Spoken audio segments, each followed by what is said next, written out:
مفتی صاحب کے YouTube channel کو سبسکرائب کیجئے، مفتی عطاء الرحمن قاسمی۔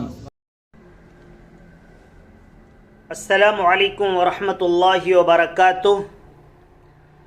ناظرین کرام، نبی کریم صلی اللہ علیہ وسلم کی زندگی ہمارے لیے نمونہ ہے، آئیڈیل ہے، اور دنیا و آخرت کے اندر کامیابی کا راز نبی کریم صلی اللہ علیہ وسلم کی نسائے عالیہ میں چھپا ہوا ہے۔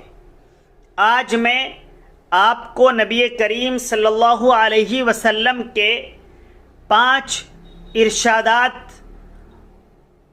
سنا رہا ہوں، بتا رہا ہوں۔ اگر آپ اس پر عمل کریں گے تو دنیا کے اندر بھی کامیاب ہوں گے اور آخرت کے اندر بھی کامیاب ہوں گے۔ نمبر 1، نبی کریم صلی اللہ علیہ وسلم کا فرمان ہے کہ ظالم کی مدد کرو اور مظلوم کی مدد کرو۔ اپنے بھائی کی آپ مدد کیجئے، وہ ظالم ہے تب بھی اور مظلوم ہے تب بھی۔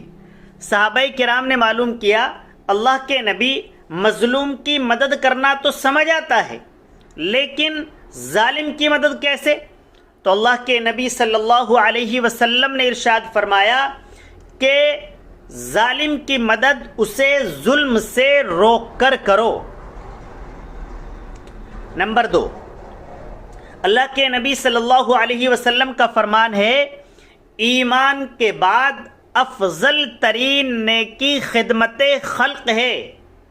مخلوق کی مدد کرنا، اپنے آپ کو ایک ریفارمر ثابت کرنا، اپنے بھائی کے ہر کام میں اس کے ساتھ کھڑے ہو جانا، یہ ایمان کے بعد اہم ترین عمل ہے جو اللہ تبارک و تعالیٰ کو اور اللہ کے نبی صلی اللہ علیہ وسلم کو پسند ہے۔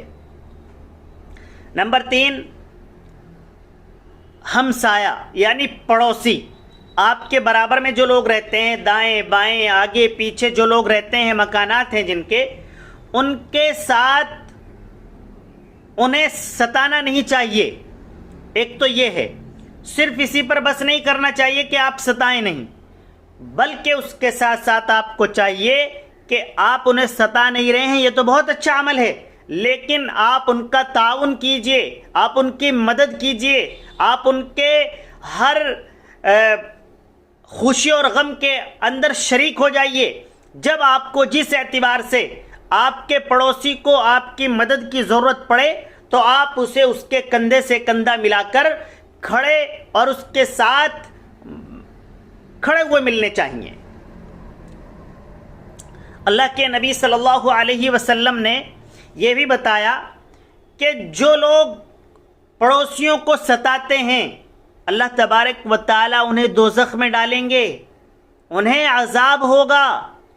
کتنی لوگ عبادت کر رہے ہوں اور اللہ کو یاد کر رہے ہوں، سب چیزیں کر رہے ہوں، لیکن اگر وہ پڑوسیوں کو ستا رہے ہیں تو پھر وہ نیک اعمال کرنے والوں کے اندر شمار نہیں ہوں گے۔ ایک اللہ کے نبی صلی اللہ علیہ وسلم نے فرمایا کہ آپ دنیا کے اندر رہتے ہیں تو کچھ لوگ آپ سے بڑے ہوتے ہیں، کچھ لوگ آپ سے چھوٹے ہوتے ہیں، تو ان دونوں کے لیے آپ کے الگ الگ آپ کا احترام اور ادب ہے۔ آپ جب بڑوں سے پیش آتے ہیں تو آپ ان کا بہت زیادہ ادب اور احترام کیجئے، اور جب آپ چھوٹوں کے ساتھ معاملہ کرتے ہیں، پیش آتے ہیں، تو آپ ان پر شفقت کیجئے۔ دوستو، آج یہ 5 چیزیں آپ کو بتائی گئی ہیں، آپ ان پر عمل کریں، انشاءاللہ تعالی کامیابی آپ کے قدم بوس ہوگی، کیونکہ نبی کا کوئی فرمان کامیابی کے خلاف نہیں ہے۔ سب سے ایک ایک فرمان میں، ایک ایک قول میں، نبی کے ایک ایک سنت میں اللہ تبارک و تعالی نے دنیا و آخرت کے بہت سارے راز چھپا کر رکھتے ہیں۔ بہت شکریہ۔ السلام علیکم ورحمۃ اللہ۔ مفتی صاحب کے یوٹیوب چینل کو سبسکرائب کیجئے، مفتی عطاء الرحمن قاسمی۔